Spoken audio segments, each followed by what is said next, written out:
and welcome to Mining Review Africa. Today we are speaking to Alistair McKay and Joseph Appiah Kubi of FlSmidth, who already has a strong footprint in West Africa, but the company sees plenty more opportunity. Alistair, I want to start with you and FlSmidth's power play strategy. Tell me more about it and how it, sorry, I'll just start that again. Uh, Mhm. Alistair, let me begin with you. Can you explain FlSmidth's power play strategy and how it makes mining operations, one, more optimized and more importantly, sustainable? Gerald, thank you very much for your question. Yes, I think our power play strategy within not only the region, West Africa specifically, but also globally, has very much been around a pure play mining strategy. In recent times, one would have seen the notification in the press in terms of the potential sale of the cement business. So what it does mean is where FLSmidth are today, we are a pure play mining company. And what that enables the company to do is to focus all of its attention, its resources, its R&D into the mining industry and very much around the optimization of our plants and our equipment for the benefit of our clients going forward. What really underpins that is a sustainable future. And FLSmidth have been driving our Mission Zero strategy for the last 4 years now. And again, very focused around how do we look towards the future to ensure that there's a reduced CO2 footprint, we've got reduced water consumption, reduced power consumption, to the ultimate benefit not only of our clients in today's age, where we find the inflationary impact of resource and real raw material costs, but looking into the future then in terms of how do we engage with our communities? How do we ensure that on a continual basis we look towards that sustainability through uplifting and developing of local skills, having a investment into West Africa as an example to ensure that this isn't a fly in and fly out type of region, but it really is a bottom up ground loop level of investment and development to ensure that sustainability future. What is key Okay. to that is obviously that investment around the R&D.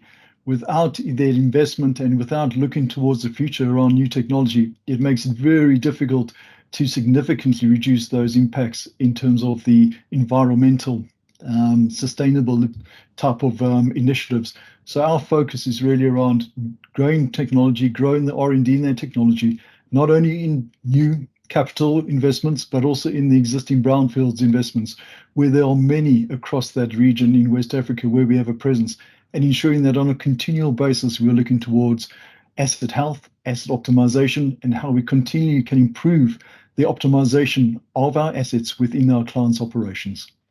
Thanks, Gerald. Okay. Thank you. Now, Joseph, Alistair's already mentioned, the footprint that you have in West Africa, but how do you ensure that you bring the company's power play strategy to this important mining region? Thank you, Gerard. So, as already explained by Alistair, the RPF play strategy basically explains that we are really going to focus on the mining sector, which means that all our resources, all our R&D, and every strategy will be now focused on the mining industry, and that is what we are going to do. And this gives us a much flexibility, a much more focused strategy, where we can now help our customers in trying to support them in the aftermarket, in the life cycle service. And also in West Africa, what we have also done right for many years now is we are able to also have a fully localized team. So we think local and we add global. So we have a fully functional, well-trained local team supporting our customers on a daily basis. And then, of course, whenever we need high levels, other functions that we do not have, we can always bring them in to support it. So in a pure mining, pure play, we do have the competence to support our customers so that they can improve their profitability. Okay. Now, Alistair, at the beginning of this interview, you touched on technology. Talk to me about some of the innovations that you've recently introduced to ensure that particularly your West African mining clients are more sustainable. Thanks, Gerald. I think the focus around sustainability, as we discussed earlier, is very much around how do we link a customer-centric approach in terms of understanding what are the cost drivers, as well as what is the overall ambition of our clients in terms of where they are looking to achieve their goals around sustainability, and what that looks like for our clients. So we as FLSmidth have understood that our sustainability vision cannot be done independently of our clients. It's very much a client-focused strategy, and it's really focused around what does the future look like for our clients and how do we walk with them through this journey. And a big part of that, as you mentioned, is really the technology side. And what we see in terms of recent developments is focusing on the WEMCO flotation cell as an example, where we know that is prolifically installed throughout Africa and has been that steady workhorse in the flotation process on the overall processing plants. And we've developed and improved the technology to look at better performance in terms of grade and recovery, better reductions in terms of your energy consumption, your reagent consumption, and your power consumption. So I think that as a unique sort of feature around the flotation side of the business is a key example of sustainable development within our industry, as well as then looking to reduce those overall sort of raw material and input costs. Another component, one often considers just the large items of equipment being replaced or items being replaced in terms of our ongoing R&D. But a key feature has been our recent focus around consumables. How do we better improve the life of our consumables for our clients? How do we reduce the mass of our liners in the mills, which have a dramatic impact in terms of power consumption, and rather transfer that mass in terms of an increase in power throughput? So that is one of the key features now around how do we improve our consumables? How do we focus on the R&D? And if I look at one of our more recent developments around the actual nature of the product that goes into the raw materials for our screen panels, where we've got an increased wear life of between 30 to 40%, straight away, you see that reduction in terms of the amount of inventory having to be held by our clients, and obviously going back to just the sheer volume of raw materials to be put into these items. There's a direct impact and a direct benefit through to our clients. But similarly with that, we have the improved performance through that lifespan, where if it's lasting 40 to 30% longer, you've got your aperture that stays the correct size. And obviously with that impacts your downstream performance of the plant significantly.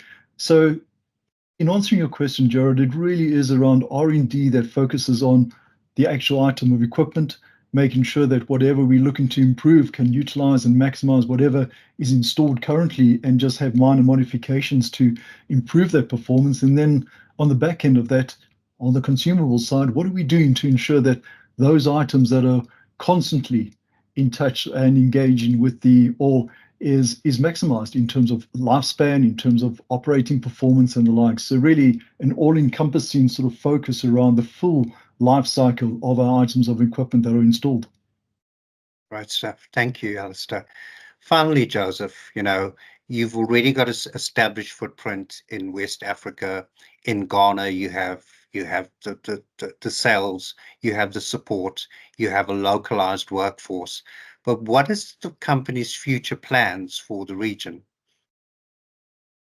So, I have to say, Jared, I'm happy with such a question. I always feel excited to talk about the West Africa mining industry. And basically because what we always say is still underexplored. Recently, Ghana just discovered lithium in large quantities. Similar happened in Mali. We've also heard of the biggest mining project to happen in Guinea, and many these nice stories about West Africa keeps happening. In some of the countries, on average, every year they are starting up a new mine in Burkina Faso, in Mali, and the rest, which is very exciting. Which also means that FlSmidth already focused in West Africa is ready to do all the right investment to capture all the opportunities that is ahead of us, and that is what makes me excited about West Africa, and even more excited that I sit in this position to lead and spearhead the growth path of FlSmidth, because we are ready to support our customers, ready to build the inventory, the warehouses that they need, ready to build the full service support that they need to support overall life cycle of the equipment they buy from us during the capital phase. So I'm excited by West Africa, and I'm excited the fact that I know it's only going to be on the growth path for us. Well, Joseph, I can tell by the smile on your face, and also Alistair's as well, so that you are really exciting times ahead. And I think most importantly, well done to FlSmidth for pushing the sustainability agenda and ensuring that however which way we mine, that we do it responsibly and leave a lasting legacy for future generations.